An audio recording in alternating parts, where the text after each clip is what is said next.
Hello, welcome to day 4 of STEAM Week. So today we are going to be building cardboard. Automaton. I literally spent 5 minutes trying to figure out how to pronounce this word and I was never able to do it. So I'm going to be walking you through how to do an up and down one, or my attempt at least. I will also put written instructions for a spinning.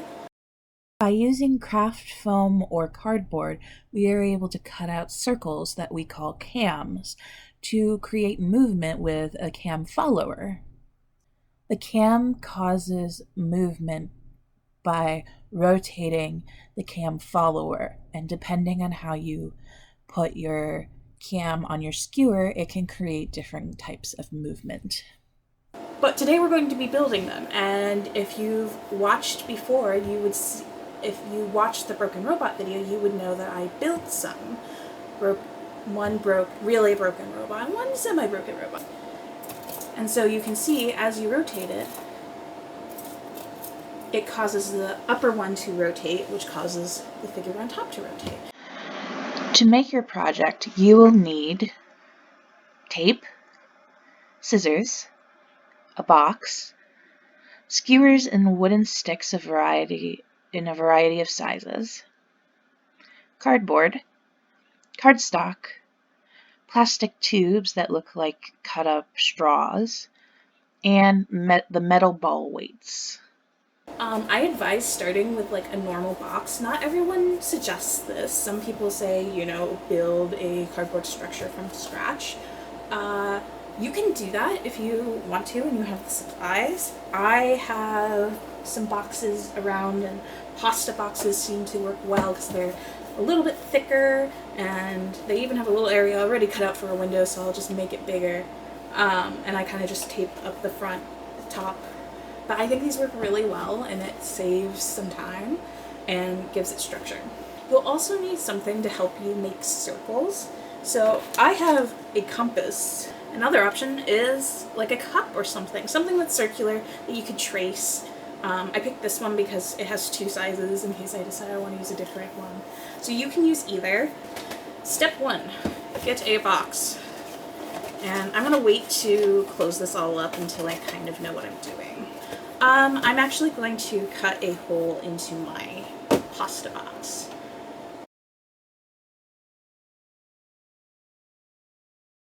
I will probably make a bigger hole, but that is a good start.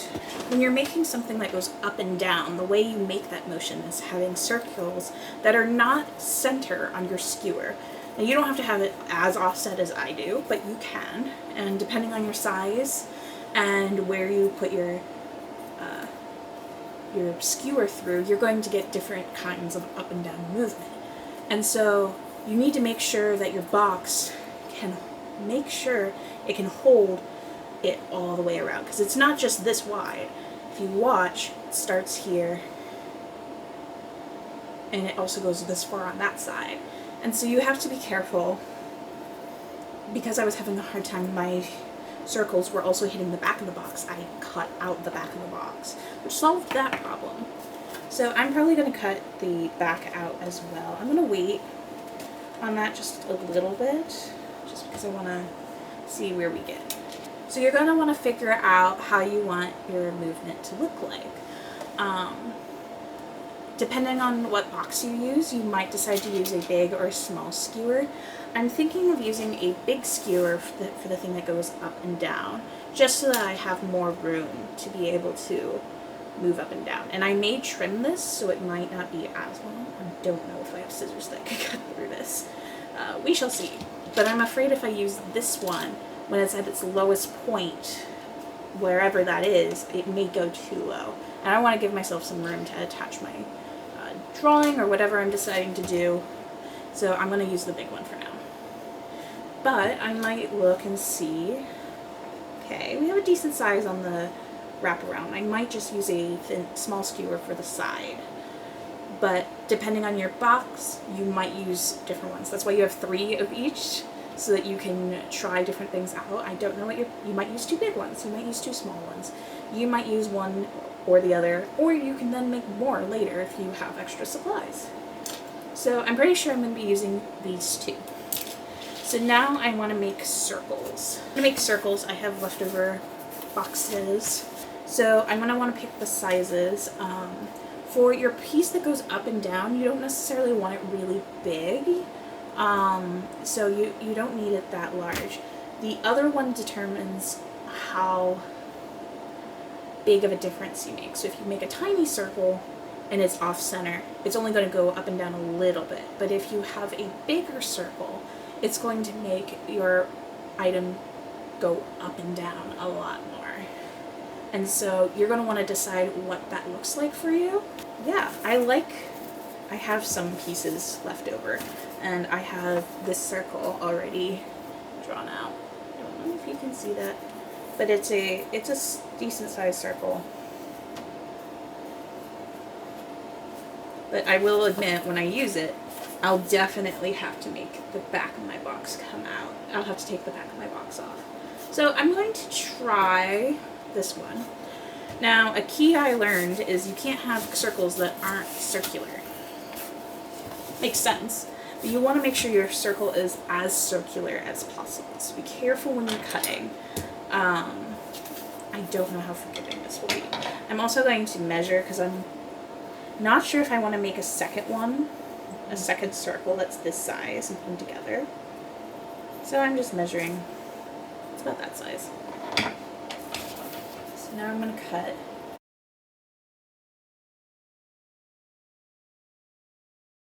That's pretty good. Like that. Another thing you can do is if you cut out one circle, you can always use that and trace it onto whatever you're doing. So I may do that just because it might be easier.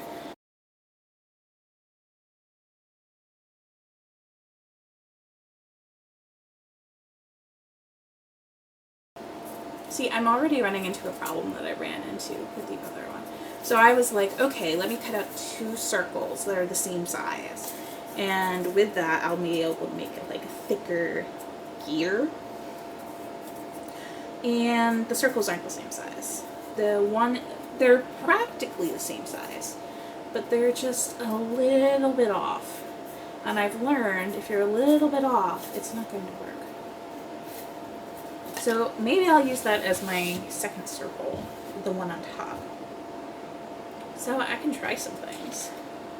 Let me try stabbing this one.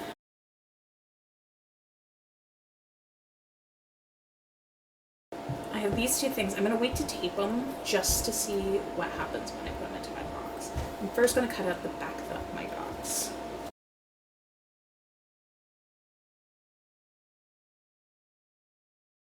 Okay. The box is hollow. So I'm going to commit, and I'm going to want to put I'm going to stick it through as center as I could be. You can also use a ruler. I'm using the little dots on the nutrition facts as a guide.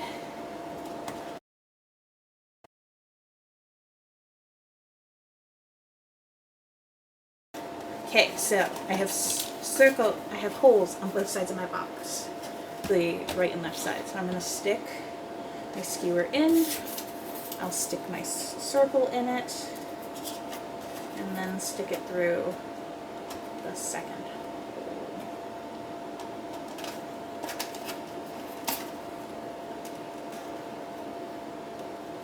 Oh. Yeah, we're gonna have to. So something I'm discovering is as I turn it, oh, it went around that time. You can see the circle's not moving with the stick because we haven't committed yet and put it in, like taped it or glued it to the stick. That is why you have to do that. Otherwise, you'll just keep rotating it and it'll just stay down because of gravity. So we're going to do that in a minute.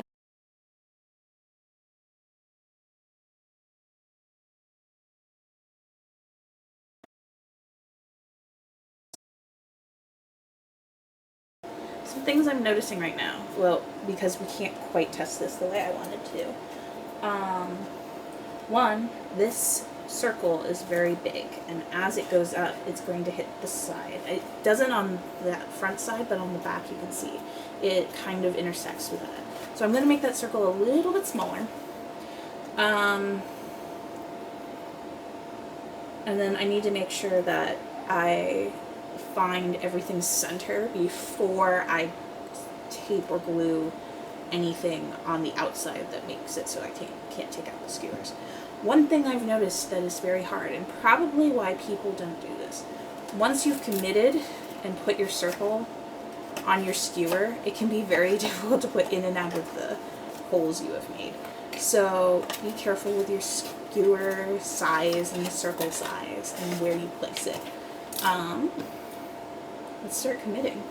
So I'm going to also, when I'm doing this, I'm going to be taping this straw piece up top. This is about all of the straw you need, so little pieces might work well, but it'll help it so it doesn't go wonky. So my camera turns off every so often, but there's no way to I haven't been able to figure out exactly how long it lasts. So I don't know where you got cut off. Basically, we attached the circle to the shorter skewer. We made sure it was perpendicular, so at right angles. You want to make sure this one is as circular as possible so it works better. I decided to make my circle smaller, and I used my compass, just stuck it in and rotated it. You can also just cut out a smaller circle. And we're going to try to use a little bit more commitment and attaching it to the up and down skewer.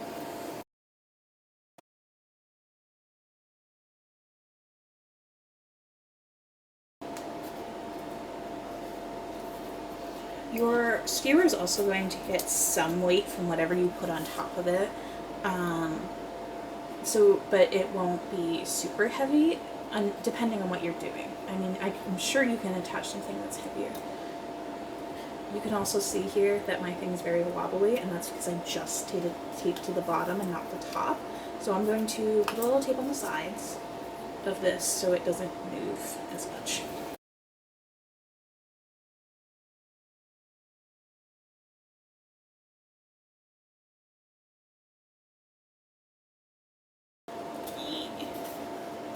This is the hard part, and probably why people make their own boxes. Okay. And then I just want to see.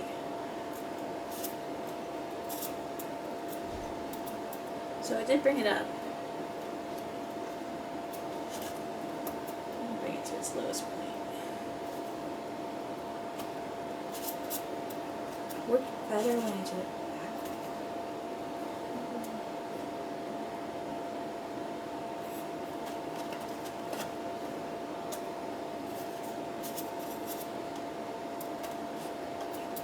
It's interesting. My thing is working better if I rotate it clockwise. If I rotate it clockwise, it goes up pretty easily.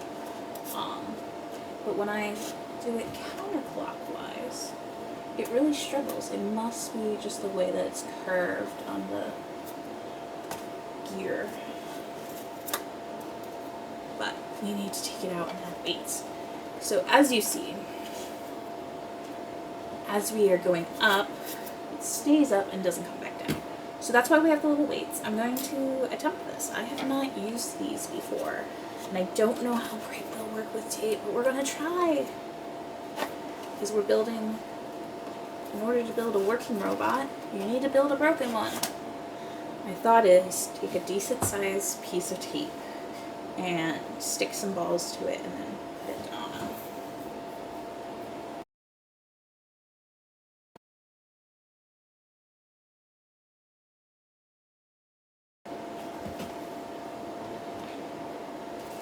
I'm also going to make my hole on the top bigger so it has a little bit more ease coming down. So here's my advice. Don't put the straw in when I did.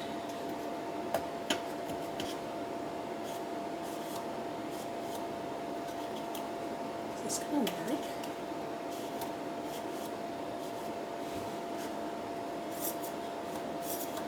Hey! That's doing it! Ah. Oh, I want it to work.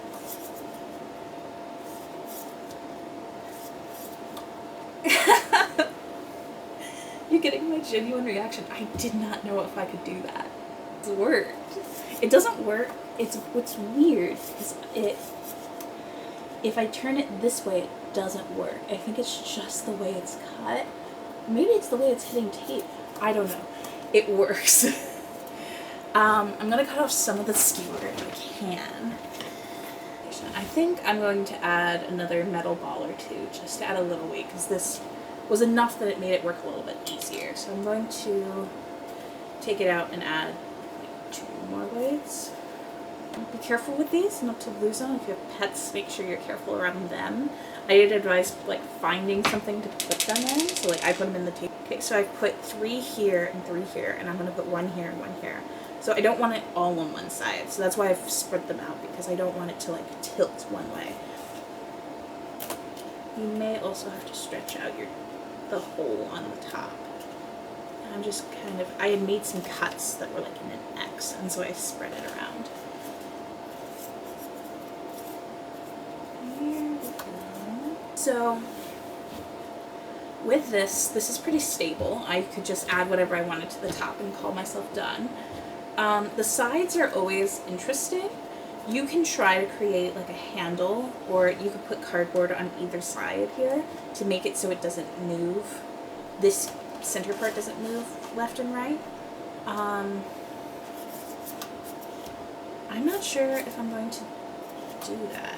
I don't know if any of you have watched someone play or have played Undertale, but there's this nice little ghost in it whose name is Napstablook, or Lukey.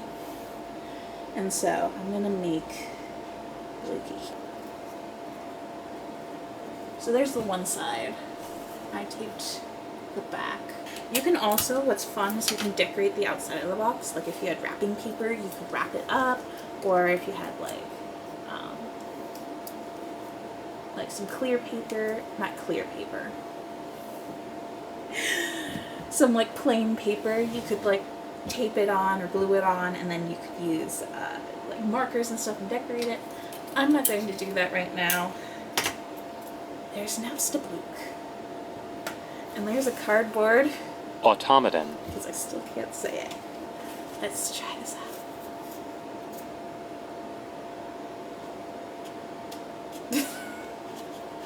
Hold on, I'm gonna make make the hole a little bit bigger. Let's try this again. There we go. And you can see it rotates as well, so I'm glad I did 2 sides of Napstablook. Ah, this is so cool.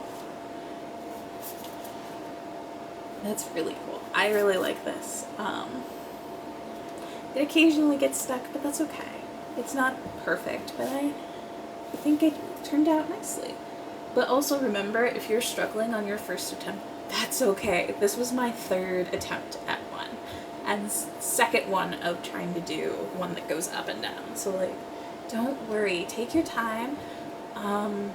I think that's why Friday's more of a fun day, is you might take the first day and you might not get this far, or you might try something and it doesn't work. So then you have Friday to kind of like figure out what you want to do. So have fun, and I can't wait to hear about what you guys are doing.